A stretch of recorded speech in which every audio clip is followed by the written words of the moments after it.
Podcast in full effect now. I better edit that part out. Oh, dude, I know what we could talk about. The value of relationships in business. Relationships. Not romantic Yeah, well, relationships. I get it. Thank you. That's business relationships. Yeah. Business, not romantic. Yeah, okay, got it. Okay. What do you think about that topic? Yeah, sounds like a good. Yeah, well, that But- sounds but- like a good topic. All right. Well, all right. So maybe. Yeah, I know. No, you want in, don't you? I'll turn the AC on. Yeah, great idea. It's a little bit hot in here. Or is it just me? Well, relationships in business. What do you think? About relationship in business. Yeah. Well, I think it's We have a relationship. yeah. Okay, so well, I think we should make like some differentiation, like relationship with business partner, relationship with customer, Mm-hmm. relationship with investor. Like those three kind of relationship are very different. They're all a relationship, but What are the commonalities? Like what, in order to have an effective relationship, what are the common characteristics that you have to maintain?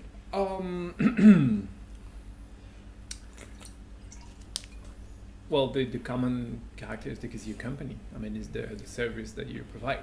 Well, at least your company. An investor invests in your company. Mhm. The customer gets something from your company. A partnership is someone you work in your company, within your company. Yeah. I mean, like respect,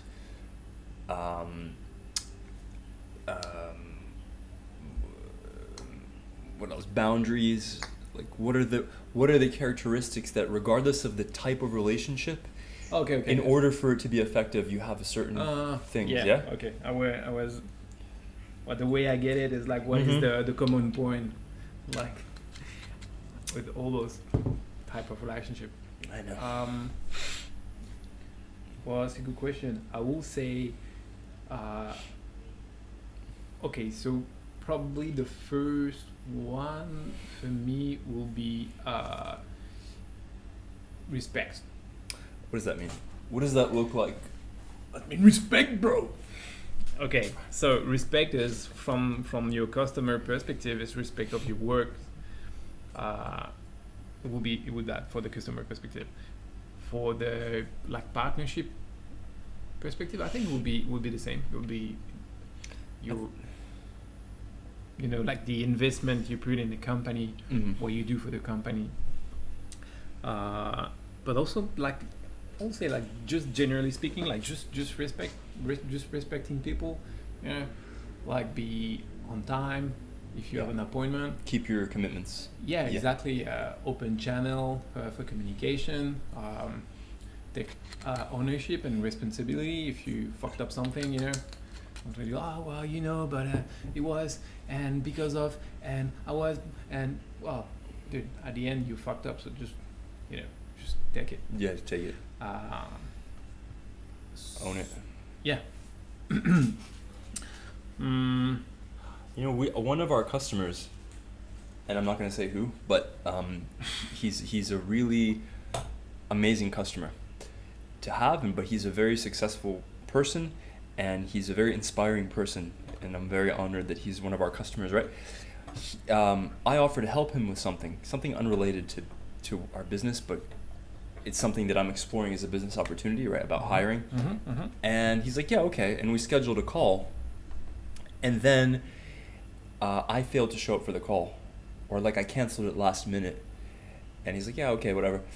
But this is, you have to look at it from his perspective. Like, he's a really busy guy. He has a lot going on. He, you know, he makes a lot of money. Like, that little thing, and I haven't been able to book a call with him since then. And part of me thinks that, well, like, okay, he's really busy, so maybe that's part of it. And I did have a good reason for cancellation, but it doesn't matter. You No. know what I mean? To the person you're canceling on. And then I haven't been able to book a call, so I'm thinking maybe he's just like, okay, well, Vic didn't show up to this call, or he canceled last minute, so he's not serious about this, so I'm just going to say, fuck it. Which may be the truth. I don't Mhm. know. And it kind of taught me a lesson, because I respect this guy so much that I don't want to, like, it felt bad letting him down, you know what I mean? Mm.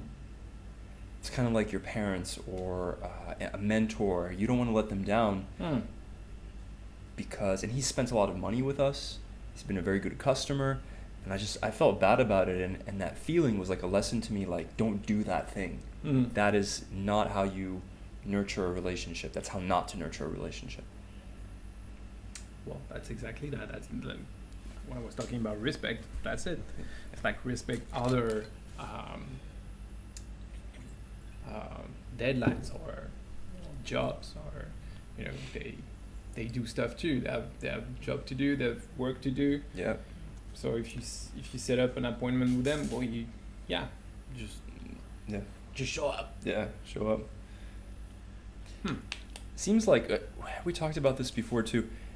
Another aspect of respecting just respecting people in general Mm-hmm. in any kind of relationship is that if there's a transaction, you know, you ask somebody to do.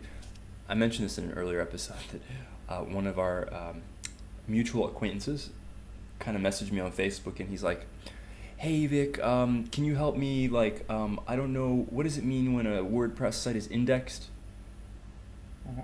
Just out of the blue, like, messaged me, and I answered him some questions before, and then he kept messaging me, and I'm like, I just eventually stopped answering him. Mm. And the point is that if you, like, if I need graphic design or UX design help, and I know that I'm no damn good at it, and I need your expertise, I need to pay you for it. Mm. You know, like, if we're having a conversation over dinner and we're riffing, okay, that's a different situation. But if I'm like, yo, I need your help for like 1 or 2 hours or more, I can't expect you to just sit there and be Mhm. like my personal designer for no compensation. That's crazy. Yeah. That's your time that you're never getting back, and I'm Mm. not paying you for it. That's so insulting. That people, and some people have that mentality that, like, Some. they expect you to fucking. If it was just some, it would be okay. But it's not some. It's like a lot. I have the feeling that we, like the man, I need to feel so old to say that, but I have the feeling like the new generation kind of lost this kind of respect for work in this society of like instantaneous everything is instant, you know. It's like you want to buy something, you go Amazon, bam, here you buy it. Yep. You want to talk to someone, bam, Messenger, you talk to him. Like back in the day,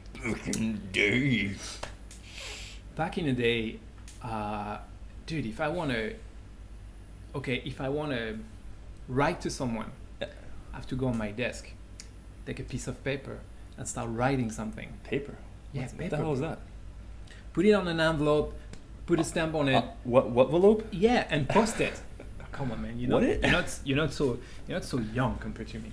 So, and this is and this is how you send a fucking mail at the time. Okay, you want to call someone. Okay, so I'm 14, 15. I want to call a friend of mine.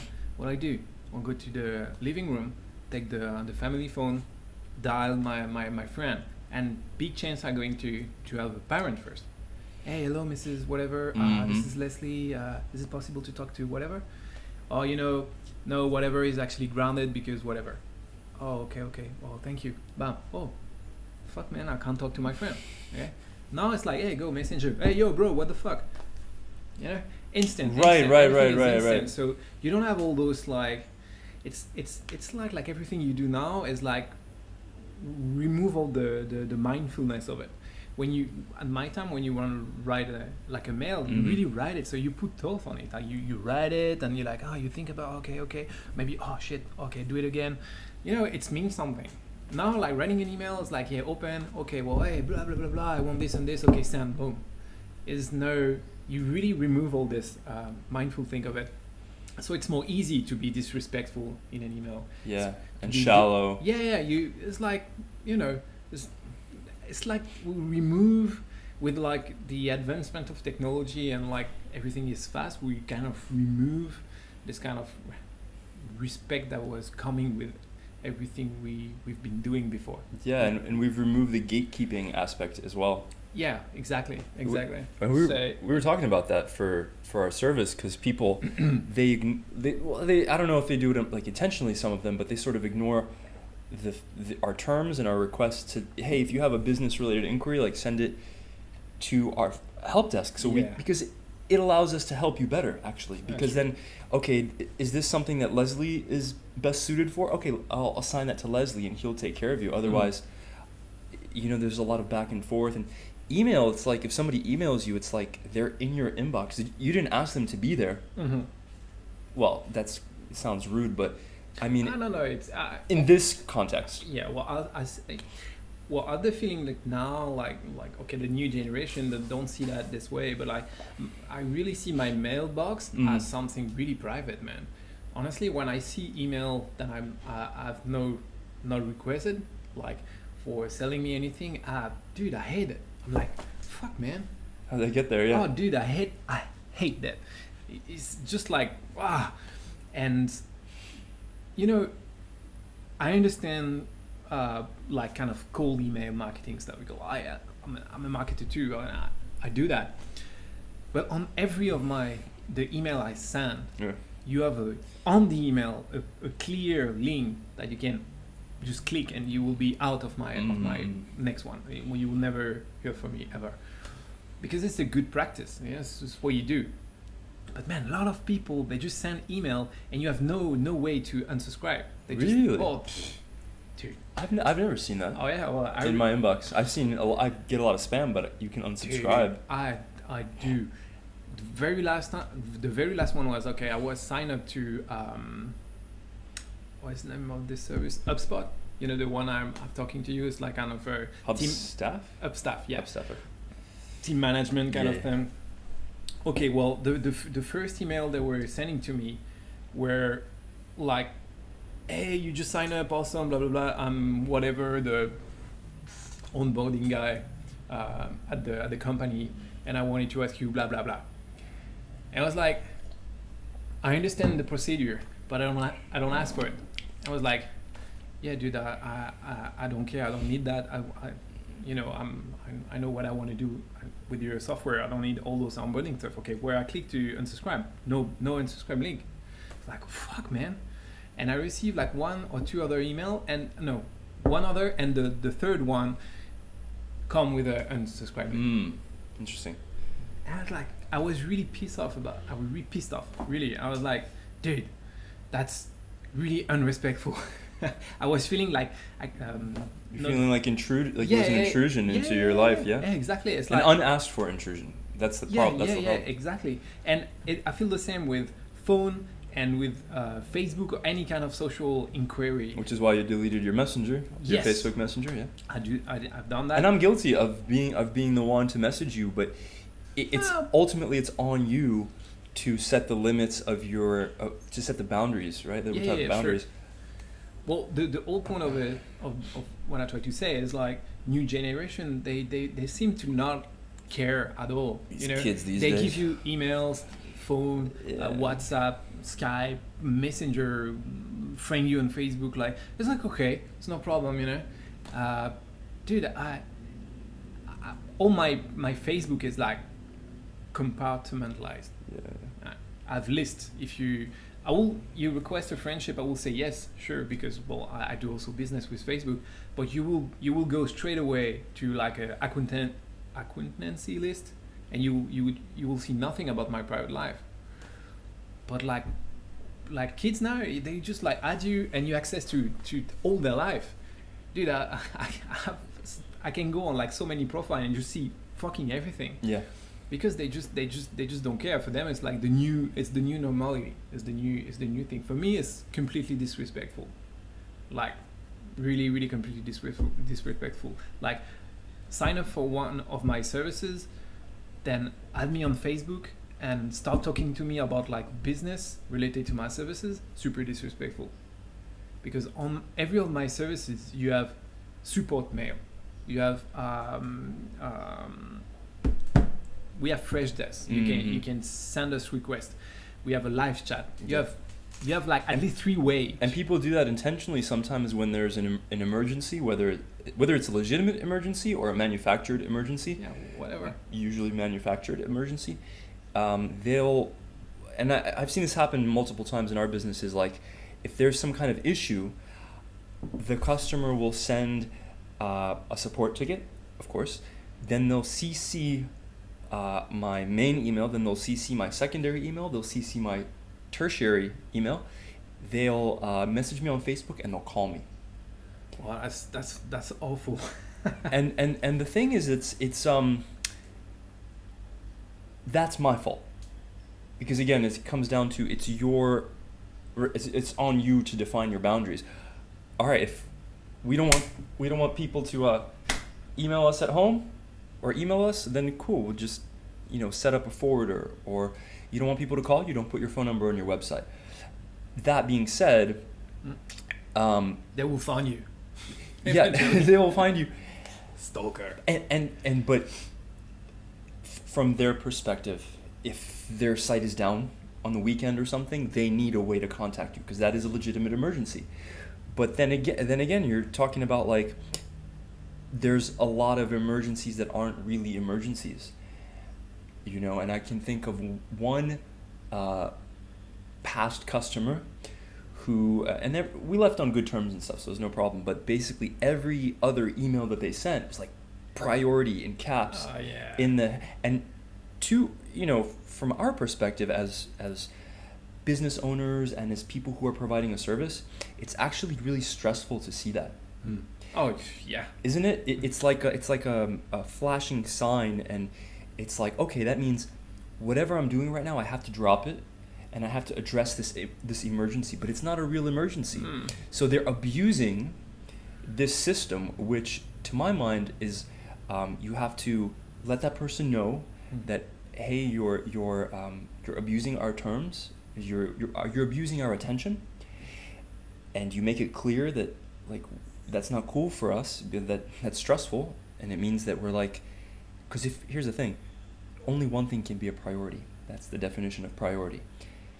And if we're dealing with your problem, which isn't a real priority, then that means that all of our other customers who have been waiting their turn, now we have to put them on the back burner and address your issue. And then we get into it and find out, okay, well, it's not a real emergency. It's just... And so that's actually not just disrespectful to us. It impacts our other customer base who are following the rules. So at that point, if you have to let them know, and if they're not willing to play by the rules, you have to let them go. Yeah, for sure. Because it's not fair for your other customers who are paying the same amount of money and getting the same service. Because when somebody sends you that priority email, what they're actually saying is like, give us more service than we're paying for. And that's, I think that's even another thing. It's like how like customer, because we're talking about customer relationship right now, try to bind the rules, like to just go like around the rules. Like for example, you say, you pay this, I give you that, and they will try to, okay, cool, you think it's possible to get that, and maybe that, and maybe that. Well, I know some people can see that as like, it's okay to try, blah. Well, yeah, that's fine. That's fine to try. Yeah, well, because it's up to you to say no to no or yes, right? Well, that's not fine to me. For me, it's like you basically try to disrespect me. No. And I agree with the try. For me, it's completely that. It's like, okay, so I pay Vic to design my website, $100, and I'm going to try to disrespect his work and try to ask for $80. And you're going to say, that's just negotiation. No, because they already pay. It's a service. So you go on your website, they say like, construct like a website, it's $100. They agree with the term, they pay, and they wait for the thing. If they come to you and try to get something more, that's where the disrespect part starts. For me, it's my point of view. But don't you think that I agree with you, like depending on the circumstances, but I think it's also, you know, as business people, it's kind of in our nature and part of the game to see what you can get. I agree 100%. Well, yeah, if the I- terms are clear and you've made a deal, you Yeah. cannot change the terms of the deal after the fact. That's my point. If it's before, no problem. You go on my website. Yeah. You see, I ask Talk $100 about to it. do this. You send me an email. Hey, you know, I see your offer, really good. Okay, blah blah blah. Can you give me 80? That's a negotiation, and I understand it. I'm an entrepreneur. You're an entrepreneur. You try to get the best of anything you pay. So that I understand. But sign up, start working with you, then try to just go. Has that around the happened to rule. you a lot? Uh, It doesn't happen that often. Oh, it's not that often, and usually I'm pretty. And there's a red flag usually. Oh, it's a Yeah, red yeah. flag, and usually I start working with this person. So I'm saying my usually s- there's a red flag before the sign up that depends. indicates that like, Yeah, oh, it- maybe they're yeah, not gonna respect your. Yeah, it can happen, but it's not always easy to find out those people because That's true. you can say like, oh man, this customer asked me like a shitload of questions about the service, and you can see that as a red flag. But sometimes they just ask a shitload of questions to be sure to understand perfectly. Absolutely. So but it can be the opposite. They just ask a lot of questions because they try to find way to just like exploit the service. So I get that, and usually when I get that, it's like red flag. I wait until the end of the month because all my service are without contract like yours, and at the end of the month say okay, thank you, bye. I explain why, but it's like bye. Yeah, which is also a good. I'm gonna do my Putin impression now. Like you should do that, and you have nothing to just like you can do like. I can get my pen. Well, for those that can't see the video, I have glasses, and you can when you lose your word, you can just like remove your glasses, and I have this like You can punctuate. yeah, your, you can play with your glasses. Yeah. Or start to like cleaning them. You know, you're like. Okay, I remember what I want to say now. You bring up a good point about just the relationship management, which is that if you have a poor fit, okay, or you find out maybe later that you did some business with somebody, but you find out that actually your agendas aren't aligned, or your understanding of how to conduct business is differs, then it's good and it's just honest to explain what is the issue in a tactful, polite way. Yeah. Because you know what pisses me off, and this is really common in like big companies, Silicon Valleys. Like, here's a really good common example: people getting their Stripe accounts or their PayPal accounts canceled or suspended or frozen, and I've heard this happened to my Stripe account. And I wasn't doing really any business. I just had it open, and I thought, oh, maybe I'll use it one day. I signed up like really long ago same. when they were giving it out like candy. And one day, I had sold a little bit of stuff through Stripe, and then one day I get an email saying, hey, we're canceling your Stripe account. And I wasn't selling like any shady stuff, or it was just like services. And I said, okay, cool, why? And then they give you this bullshit double talk, bullshit email that's like, oh, well, we're sorry. Unfortunately, we can't discuss the particulars of this case. If you have any questions, refer to document XYZ. Yeah. And it's all avoiding answering your concern. And from a practical consideration, okay, I understand they're probably canceling a lot of accounts, getting a lot of angry messages. But, man, this is a business. You don't necessarily owe your customers an explanation, but don't you think it's like in your best interest to just say it like it is? Like, just be a man or a woman, be a human, and say, look, you're a high risk account holder. You sell services. We're afraid you're going to get refunds. It can in fact impact our credit line or whatever is the case. Fine, that's fine. But don't give me this like evasive non-answer that is incredibly insulting Mm-hmm. and frustrating, and it puts a bad taste in your mouth. And then some people are like, well, I'll never use Stripe again, or I'll never use this. What was the service you mentioned the other day? You said, I'll never use it, I'll never... Oh, the email desk service, Groove. Oh, Groove. What happened with Groove? That's a good... Oh man, I think I really not aligned with what they've done. So when Groove show up, Groove is the help desk software. yeah, it's a help desk software based on email. Well, when they show up, I was just launching Rapid Bird Design, and I was looking for an help desk system. I was really seduced by the only email one. So I go on Groove website, I go on a pricing page, and I see that they have like 2 or 3 different accounts with one free. I say, okay, you can have the free one as one user and with some limitation, whatever. So you can use it for free, or you can pay X, Y, Z. I was like, okay, cool. I'll sign up for the free one because it suits my needs, and if I need more, I'll switch to the pay one. Sign up, start working with it on fucking production. And after 30 days, one day I just tried to log in, and my account was frozen. It was blocked. I said, hey, you need to upgrade. I was like, what the fuck? I need to upgrade what? I'm on a free account. That's weird. Looking on my settings and everything to see if I've done something wrong. Nope. Okay, so send an email to the guy, say, hey, I think something wrong with my account.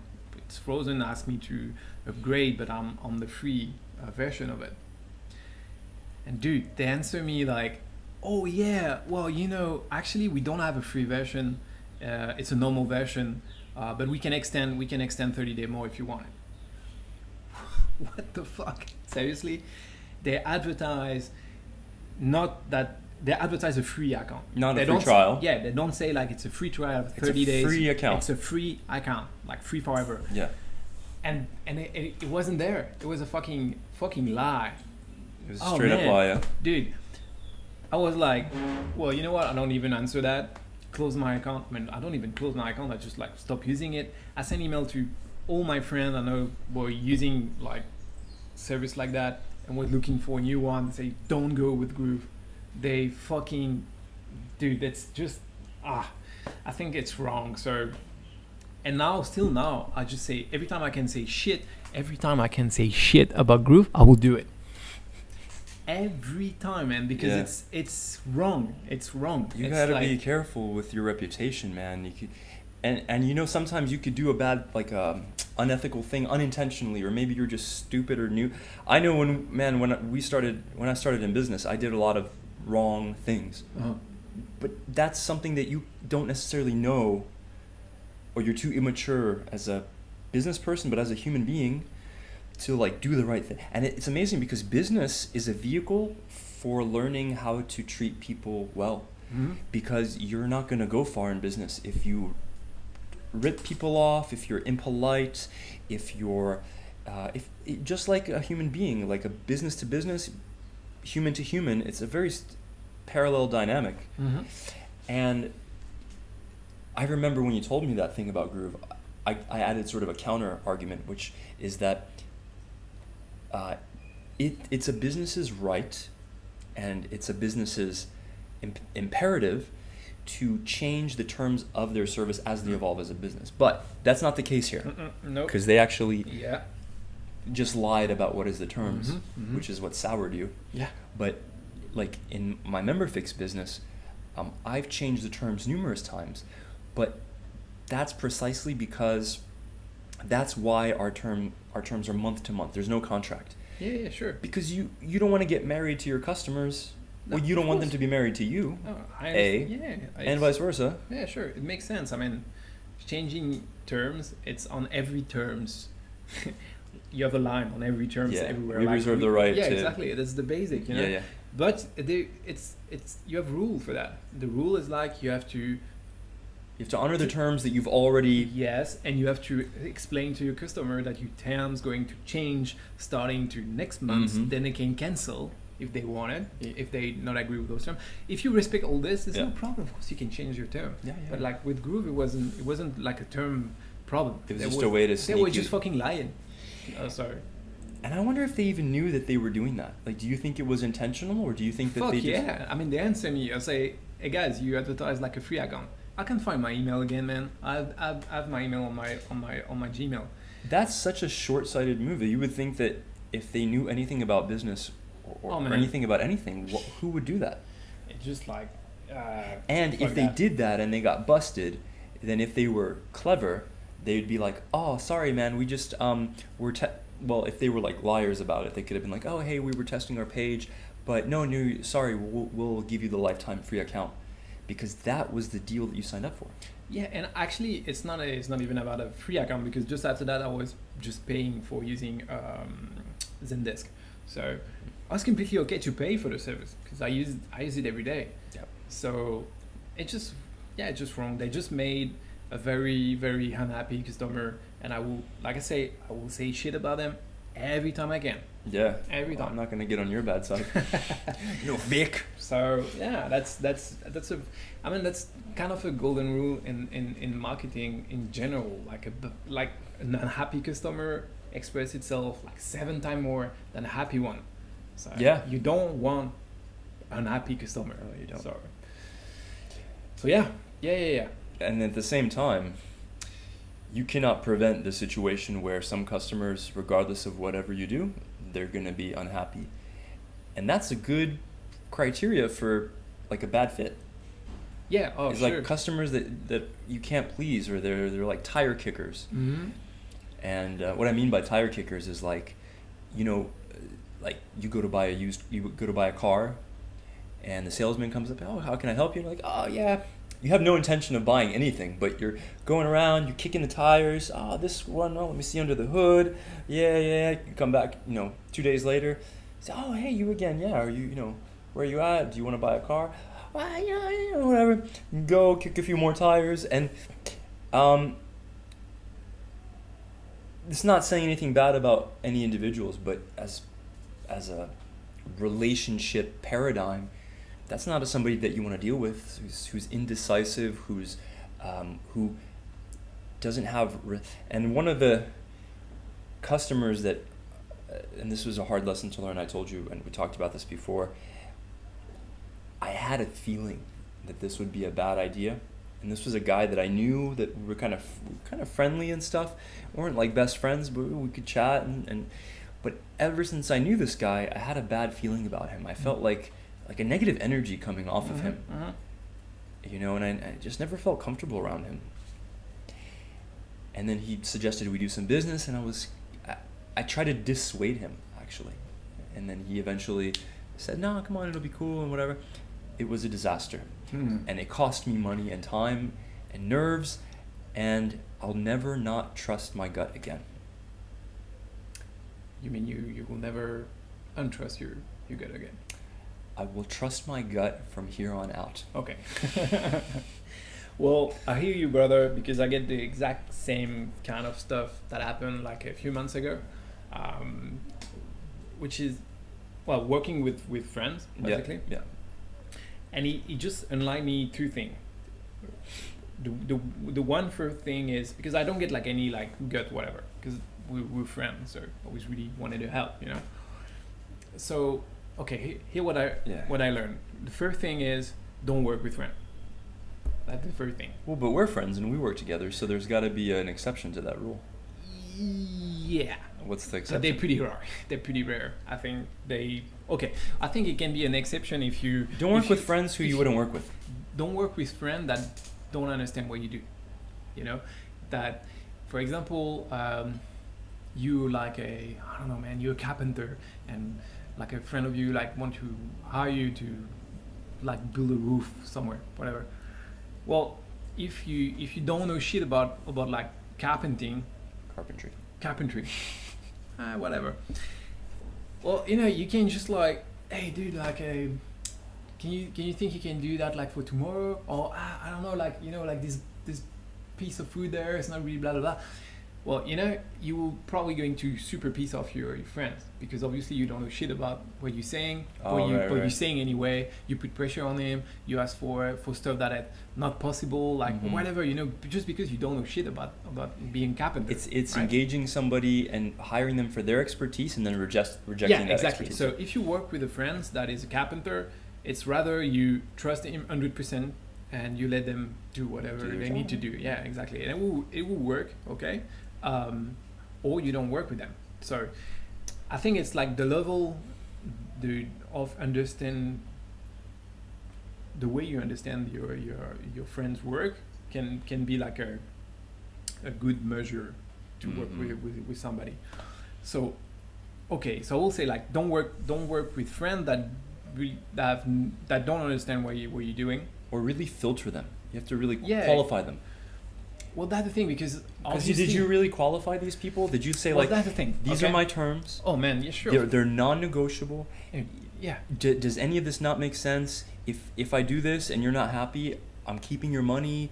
And like, did you just like basically try to tell them like you shouldn't? Here are all the reasons why you should not work with me, because it won't be a good fit. Okay, so I'm not be like that precise, but I do create like a contract where I'm saying like, okay, I'm going to do this, and this. Are you okay with that? You're going to pay me this amount for me doing that. Yeah. Okay, and well, that's something I forget. Is like I forget to in this contract to put what I was expecting from them. Okay, so we're talking about like a website creation Yeah, here. yeah. So I was saying like, okay, I'm going to do all those tasks, and at the end, it will result like the creation of a website. But to Fucking AC is leaking.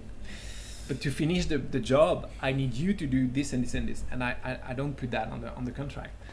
And the result was that I do all the thing that I was saying I'm going to do, and I just basically wait for 2 months for the content of the website, like the part of the customer should be done should be Right. doing. What you need to do your job from the customer. Yes. Yes.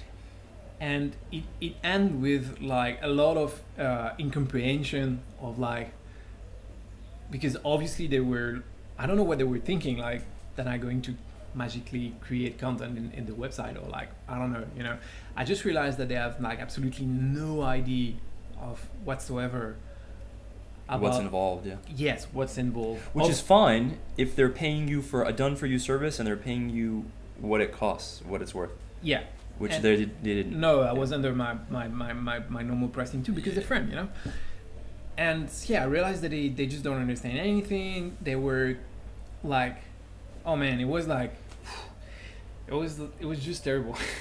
And you said, all right, it was under your normal pricing because they're friend. yeah. It was a mistake too. That was a mistake, right? Because we talked Yeah, about yeah. this. If you're my friend, and I'm your friend, like we're good friends, we're great friends actually. Yeah. If you want me to do something for you, Yeah, sure. I agree completely. and you respect me, Yeah, you love me like a friend, Yeah. No, then for sure. then you will show that respect by putting money in my pocket Yeah. and respecting my time and all of the years that I've spent and all of the struggles that I've gone through to Yeah. acquire this expertise. I didn't just magically like learn how to do membership sure, site for sure, shit. for sure. You didn't magically learn how to do UX. You Yeah. studied the shit out of it. You made a lot of mistakes. Mm-hmm. You had an agency. Man, like, is all of that worth nothing to that person? Of course, like. No, sure. Well, But we know that. Yeah, We yeah. understand that. Sure, we do. And the thing is, like, it's that kind of project like can become super stressful because, they not understand anything, they just start to basically question your work and everything. It's like it's fucking stressful because it puts you in a position where you have to justify what you've done, and it's like, guys, I mean, come on. It's like in the 3 months that I was waiting for your stuff, I create like X amount of other website. I work with X other customer that are all super happy. I've never get like any fucking like unhappy customer with my work. But you're going to enter into this justification stuff and everything, and eventually it could really like hard your relationship with your friend, and that sucks. That sucks a lot. So yeah, no work with friends. For you, yeah. For me, for sure.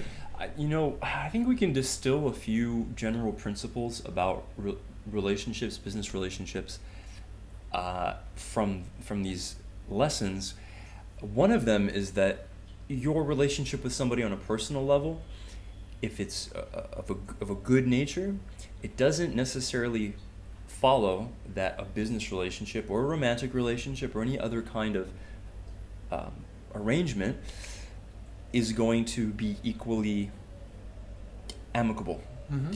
And I think the other thing is that it's on us when we enter into any kind of relationship.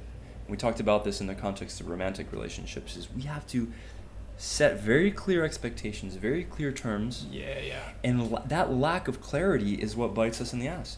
Because by your own admission, the thing that happened with this particular customer is that you didn't qualify them hard enough. You could have done better. Yeah, for sure. You could have said, hey guys, what about this and this and this? And what about this and this and this? Are you sure about? Eventually, you would have found out, probably if you had persisted. Yeah. That. No, sure. I should listen to myself better. And the bad thing is, like, as their friends, they have all the personal way to contact you. That's the worst. Because the customer, if you want to contact me, you go through my ticket system, or you go to the support mail, and that's it. But your friends, man, your friend, they can call you, they can Skype you, they can messenger you, mail you, they can use like fucking every person. They can come knock on your door. Oh, knock on your door. Yeah. And it's like a huge invasion of your private life, and it's so fucking stressful. Yeah. And it's very bad. It seems like people like us, and I don't know who that encompasses, but we value the ability to compartmentalize our lives a lot. Sure. Because if you can't do that, if different areas of your life start bleeding one into the other, it's chaos. It's unproductive. Yeah. It's unproductive. And That's a like a good red flag. I will always say that, like, if someone is unable to communicate with you through professional channel, like mail, for example, and it's have to go like through personal network like Messenger, where they know they'll like get you. Yeah, WhatsApp. I mean, they are not professional way of communicate with a professional. Red flag. Yeah. And from your perspective, because like if somebody messages me on Facebook, I can speak, and they're a customer, unless it's a legitimate emergency, I ignore it. Yeah. Because you have to punish bad behavior and reward good behavior. And as you said, that's pretty Pavlovian, but what's your alternative? Respond to every... Oh, I agree. Honor every single, like... Oh, sure. Message that anybody sends you? Exactly. And man. Especially if you have other way to get contact by. So like, can you just contact Donald Trump on his Facebook, on his Twitter, and you just DM him? Is he gonna follow you back? No. Why? Because if he did that, how could he run a country? Well, we can like debate the degree to which he runs a country or not, but we can agree that he's a busy man. Probably, yeah. Yeah. So okay, those are interesting examples. Yeah, but I think the golden rule is really respect. Respect is like, you can't build any kind of relationship, professional, personal, without respect. That for sure. Now, what about the beginnings of a relationship? So let's say, you're talking to a prospective customer. How do you basically get them to like you and build the foundation of a good relationship that can grow and blossom into something that's financially lucrative and fulfilling, because it's great to work with good customers. Yeah, it's amazing. That's amazing for sure. Those people rock. The beginning usually is always like, I solve a problem of them. They have a problem and I solve it. It can be like, hey, I need a landing page or sell page to be designed, or need like a graphic design, and I need a branding, a logo, whatever. And I do that for them. So you provide And value I provide value on the front exactly. end. Okay. I provide value, so they like my work. They're like, okay, cool. Every time I need something, Leslie, do it, and I like the way you do it. So that's the start of building like a good relationship. Then it happened with my oldest customer a few times. One day, they have kind of an emergency. You know, they're a good customer.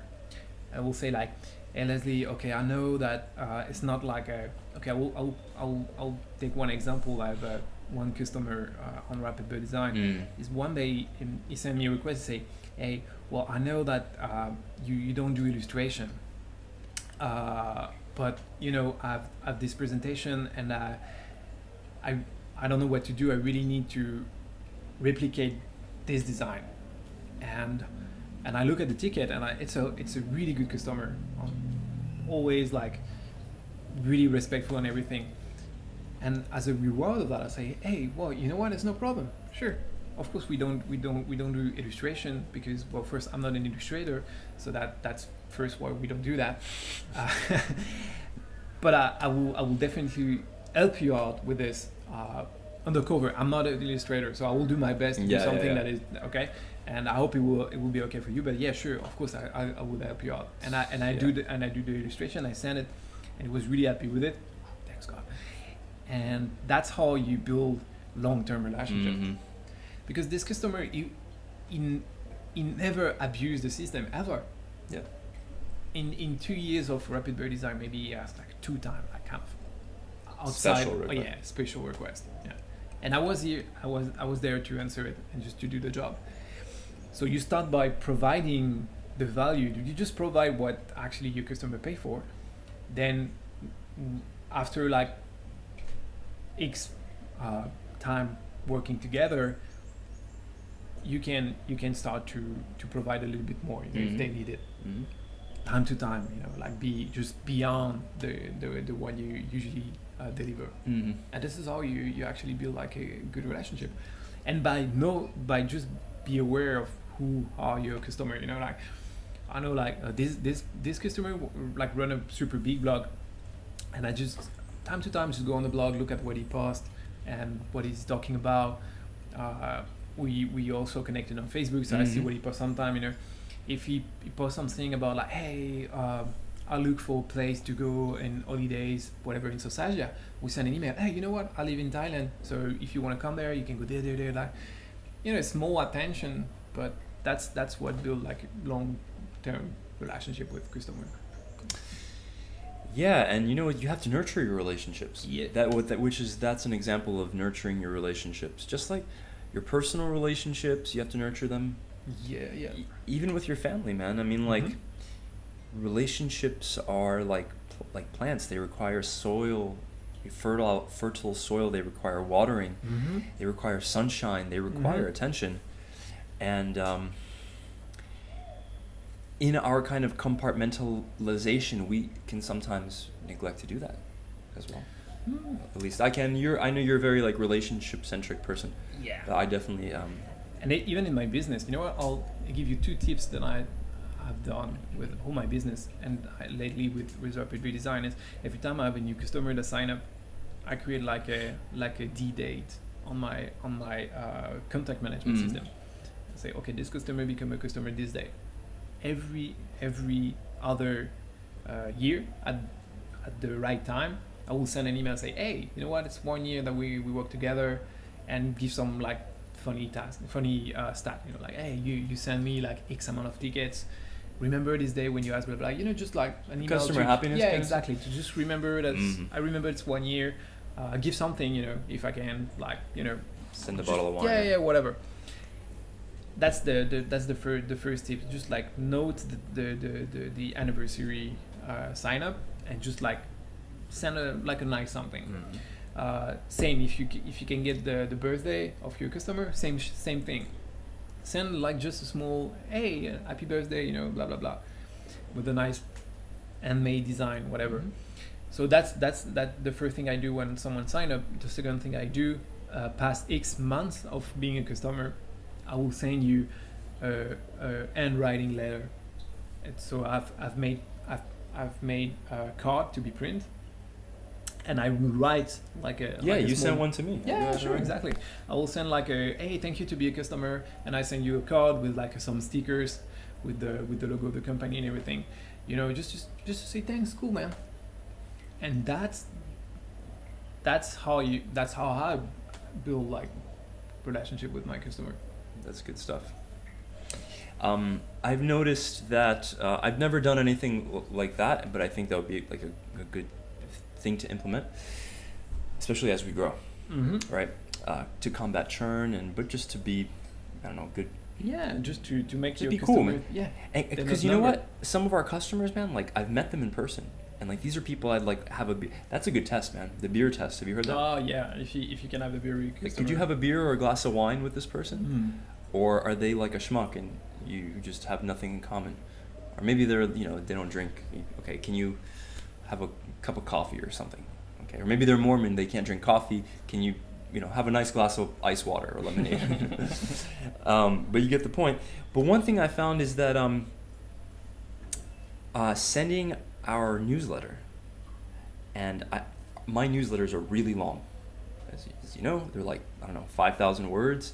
And it's just like a brain dump of like everything I've learned in the last month, any cool stuff that I might have done, tips that I learned. Like the last broadcast that I sent to our list, and we don't have a big list, it's like 700 people now, and our customers are Mm-hmm. a segment on the list. And I sent like some photos of when I was in Vietnam competing in a jiu-jitsu tournament, and then I sent like my tips on hiring in Eastern Europe because we've been having a lot of success Mm-hmm. with that. And people are like, and just a whole bunch of stuff. And I had like 4 replies from people like, man, this is the best newsletter that I've received in like the past 2 months. And I'm like, okay, cool, I'm onto something here. I'm giving a lot of value to these people. And I wonder how many people reading that are like customers, and maybe they're on the fence about like, do I really, maybe I should like pause my subscription. And then they get that email and they're like, you know what? Vic's the man. Like, we should stick with Vic. Mhm. Stick with Vic. Stick with That'll be my presidential slogan. Stick with Vic. Vic.com. IO. Yeah. And yeah, so it's all about like how much value you give to people's lives. Here's what I noticed about our jiu-jitsu teacher, Olavo. This is a really cool lesson. So, all right, we do Brazilian jiu-jitsu, right? So it's a martial art and we train. And our teacher is this really amazing motherfucker named Olavo, right? And the thing about Olavo is that if you come into his school and you're just a nobody, you're just like a schmuck, you're a white belt, you've never done jiu-jitsu in your life, you're like overweight, he will treat you like an old friend. And here's the thing, it's like when you achieve that kind of status, because you're the top dog in the room, you have all of the social currency. Yeah. But it's like you're rich, you have an abundance mentality. I'm gonna give my social currency to everybody. I'm not gonna be like the jerk who's like gotta always be the top. You're already the top dog. You don't need to act like, put people in their place and like maintain a strict hierarchy. And I've been to gyms like that, and they're very unwelcoming. And like, granted, some people thrive in that environment, but you don't get any of that here, and that's why everybody feels so welcome. Mhm. Everybody feels appreciated, even though. And then you get to know people, and there's not this like defensive hierarchy type thing, which suits people like me and you, I think. It doesn't suit others, but. Oh man, I will quote this moron of Gandhi. Moron of Gandhi, yeah. I called Gandhi a moron yesterday. That's why. When he was saying like basically just be the change that you want to see to other. Oh my god, dude. Yeah, it's the same, man. Treat people the way you want to be treated. Well, Aristotle said that like 2,000 years ago. So Gandhi. He wasn't a moron. Aristotle was far from a moron. So whatever. The thing is, my point is in life, you should treat people the way you want to be treated. And if you encounter someone that don't do that, well, you should just put like a red cross on those people and just move on. Because if you can't treat people like the way you want to be treated, with respect and everything, man, you don't deserve my attention, No. my time, my energy. So next. Yeah. Very interesting. Well, we're like 50 minutes in. Is there anything else That's you the want to cover? longest podcast ever. Yeah, is there anything else you want to cover? Like any topics that we didn't touch on? About relationship, dude. Like I say, it can be a podcast on its own. So Yeah. I'm going to do that. Eventually, one day. Well, people might be curious. Like, how did we? Because you said you got to be careful working with your friends. Mhm. We were friends before we worked together. Yeah. We met in jiu-jitsu. What do you think attracted us to each other in a totally non-homosexual way? Well, because I think we have the same value in work. That's it. Same And values. Yeah, we treat each other with respect, and You're an asshole. yeah, you too. But you see, Yeah. it's- yeah, Quid- we quid- agree. quid we pro agree, quo. We agree. We agree. Yeah. So, yeah, no, I think it's just that. I mean, we both value the skills of each other. We both agree that we have different skills, and we both trust each other with those skills. And yeah, that's it, man. It's just equal respect and trust. Sorry, but I think it's pretty rare. Yeah. It happened for sure, but like, dude, like in my life, I've been, I had a relationship, like business relationship, partnership, co-founding stuff and Mhm. everything with just 2%, and I'm 37, so I can tell you that it's pretty rare, and I get a lot of like bad relationship. Mm-hmm. Not that it end up really bad, but it no work. It didn't work, Mm-hmm. and. You think there's a gut feeling involved as well with this kind of thing? He can. I mean, some people are really good with gut stuff. Because like, how did we know that we're gonna But be you okay have- working? Well, you don't Yeah, know. No, you don't know. Eh? You have to go for it. Sometimes you can have like a really bad perception of somebody for XYZ reason, then start working with this person and realize that, oh, but this person is a real good professional. And vice versa. And vice versa, exactly. Yeah. So yeah, before I created 53 Mondays, which was my agency in France, I was working on another one named Alios, and I was partnering with a good friend of mine, Edouard, and we were good friends before that. We're still good friends, and we start working together. And after a few months, we just both realized like, dude, it's not going to work. I mean, we literally like sit and just like laughing at it, like, dude, I mean, it's not working, man. I mean, everything you do is like the opposite of everything I do. Yeah. You see red when I see blue. Yeah. You see circle when I see square. It's good, man, but it's just not going to work. And we decide to split. So, but Edouard is a very good friend and is really skilled, professional. We had just completely different way of working. So it's just a matter of fit. Yeah, exactly. Sometimes, yeah. Yeah, he's a good professional. It's just the way you work is do not align with my way of working, and that's it. We both good professional, but it's just like we do things way differently to Mhm. be able to work together. So, and it's not like my gut will never tell me anything because he's a good professional and he's a good person too. It's just like you have to actually work with this person to actually realize that it's not going to work. Which is how you develop your gut, isn't it? Yeah. Is like you have like, okay, we have our guts, and then we have like a 70-year-old like millionaire business veteran. His gut's going to be a little bit different. It's not like, for sure. in other words, it's not like something innate that you're like born with, like you're born with like a certain ability to judge people, but it needs to be tempered by experience, a lot of experience, a lot of bad experiences too, Yeah. because that's how you see the patterns, right? Yeah. But if you see a pattern, it's not gut anymore. It's strategy. It's knowledge. Yeah, that's a good like distinction. Like, well, what is then gut feeling, and if you can develop it, is it really gut feeling? Oh yeah. I think it could be a podcast too. Yeah. As the guts are also called like the second brain, the more neuron More into neurons. the guts than in the brain. Yeah. For those who don't know that, Yeah. Google it because it's true. I was surprised when I read that first. I was like, come on, man. There was a dude in the in one of the is it turn off in one of the Divi design groups on Facebook, right? And he caused this big controversy because somebody posted a question, and like, mind you, this is a group for Divi designers that like discuss Divi type stuff. That's why the group is there. And this guy, or it might have been a girl, asked a question, and this other dude is like, Google it. Oh yeah. And it caused like this like really long thread of people, arguing. It's like, hey, well, is this like a douchey thing to say Google it? Like, what do you think? And I thought, like, okay, let's step back from like let's get off the moral high horse Mm-hmm. of like what is douchey and what is not, and let's just think about it from the perspective of a fit. If I posted a comment like that, okay, and I got that response, I'd be like, this guy is a guy I will never ever work with, do business with, or communicate with on any meaningful level. Mm-hmm. Doesn't mean he's bad or bad at his job, or even that he's a douchebag, but Mhm.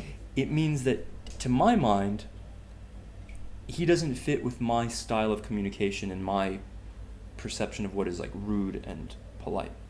Likewise, when I posted in the Dynamite Circle, which is this business group that I pay to be a part of and stuff, and I posted this thing and I got this really snarky response. Do you know what snarky is? Yeah. And I remember we get this conversation. Yeah. And like, to me, that's just such a like a passive aggressive way to communicate, Mm-hmm. and it immediately turns me off from that person in every respect. Like, I don't want to know them. I don't want to be friends with them, and speak directly to me. Especially if it's man to man. Like, maybe this is a bit like macho, traditional, but well, here's an interesting fact. If you have like this American sarcastic, like coy, cute thing, and you go to like Brazil and you talk that way with the local dudes, you're gonna get your ass kicked. Because in that Latin macho culture, they perceive that as indirect, feminine, like, homosexual almost behavior. Not that there's anything wrong with that, but you know what I'm saying. And you will get your wig split. Somebody will be like, oh, are you trying to get cute with me? What the fuck's your problem? And I've noticed that in minority populations as well. Like, because I grew up in Jacksonville, a lot of blacks there, a lot of Latinos, and they're like, in general, they're a tougher population than the whites. You get cute with them, or they think you're getting cute, you're gonna get in a fight. That's a really interesting kind of, I don't know, discovery that like men speak directly, and in business it's valuable to be direct. And you say like Google it, it's like, motherfucker, this is a Facebook group to discuss Divi. Of course I can Google it. Everybody knows that. It's just you trying to like exercise whatever power you have in the group, whatever status you've accumulated in that group, and you're trying to like push people around. That's what it looks like to me. And you don't know me, so you know what I mean? So it's like disrespectful. But I digress. Yeah, it could be like differently another subject, and I say, I don't say Google it, but I use this let me Google it for you service. Let me Google it for you. You know this one? Oh, that's even worse, bro. You just like, Come okay, on. it's depend the group you're on, If you're on a very high level group for something, okay, and okay, let's say you're like on the professional designer Divi group, okay, which should be like with all other professional designer, and you come up and say like, hey guys, how can I drag and drop like a module on the page, which is like the fucking newbies question fucking ever. Well, that's the kind of answer you will get, because you will just like piss off others, because it's like your question is useless, you obviously don't have the level to be on this group. Mm-hmm. And yeah, this is definitely what the kind of answer that you will get, definitely. Okay, I don't agree that's the way to handle it. Because if somebody asks like a newbie question in a group, and it's like an advanced group, then Yeah, sure. whoever set the group up, Yeah. they did a bad job filled. And you know what? If you don't have something constructive or value adding to say, then shut your fucking mouth. Yeah. And don't say anything. Well, don't say Google it. Don't tell me to Google it. Well, honestly, I see that on. Makes me want to punch kittens. Not the Google it, but what I see on many groups is like, use the fucking search bar. Like, because what you ask has been asked 1,000 times. Yeah. And people spend time to answer those questions. Yeah. And you're just too lazy. But they don't have to. What? That's what I'm saying. Is like if somebody Yeah, asks but- a bullshit question, Yeah, just but- ignore it. Yeah, but the problem is, like, as a group manager, you just grow, like, you dissolve the knowledge into the fucking same question all the time. So if someone say, hey guys, how can I do that? First time. And you have like 50% answer that, and you have like a super amazing thread with solution to this problem, and you let people continue to ask this and open new thread with like less cool answer or whatever, you're just going to dissolve this knowledge. True. So as a group manager, you need to do that. You need to, if someone asks the same question, say, hey, sorry, first use the search, because we already answered that many times, and you have to suppress, like, remove this thread, you know. Well, so yeah, we're getting off topic because Yeah. we're getting into the mechanics of group management, which is there's a lot of, or community management, which is a complex topic, by the way. It is. Can be another topic for sure. But in terms of like the relationships, yeah, you should manage communication differently. I agree 100% for Yeah. sure. Yeah, like Google it is not an answer. Dude, imagine if like a prospective customer who doesn't know shit about shit. Yeah, read my FAQ, motherfucker. Well, you could do that. That's not so bad because. Oh man, if I would do that, I would do that every day. Like just today, I received like an email like, hey, what kind of stuff you don't do with Rapid Bird Design? Mhm. I mean, it's on my homepage, Mhm. just behind the pricing. So Did you send them to the FAQ?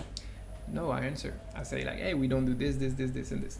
I could say like, hey, well, we have a FAQ link, but it's It's a little less what is personal. what is the point? Yeah. Okay, sure, it's like these guys don't take the time to really look at my website. But you didn't tell them to Google it. No, I just answer, and I have a copy paste mail ready for that kind of. Oh really? Oh yeah, sure. Oh nice. Saves time. Yeah.